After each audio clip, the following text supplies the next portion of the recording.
అంటే Nobel award కోసమే Trump ఇంత ప్రాకులాడుతున్నారు అనుకోవచ్చా?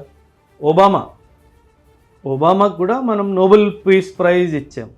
ఆ నోబెల్ పీస్ ప్రైజ్ ఏమవుతుందంటే సార్, ట్రంప్కి నోబెల్ పీస్ ప్రైజ్ అంటే I would personally disagree.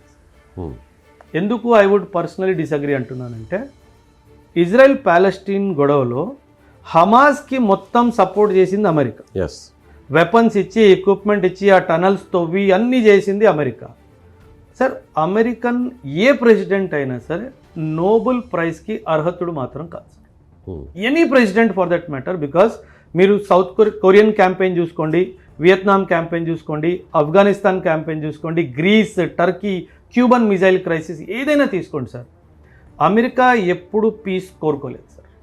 So because వాళ్ళకు వెపన్స్ అమ్మాలి అనే ఉద్దేశం ఉంది కాబట్టి వీళ్ళు కాన్ఫ్లిక్ట్ క్రియేట్ చేస్తారు సార్. ఆ కాన్ఫ్లిక్ట్ క్రియేట్ చేసిన తర్వాత రెండు పార్టీస్కి వెపన్స్ అమ్ముతారు సార్.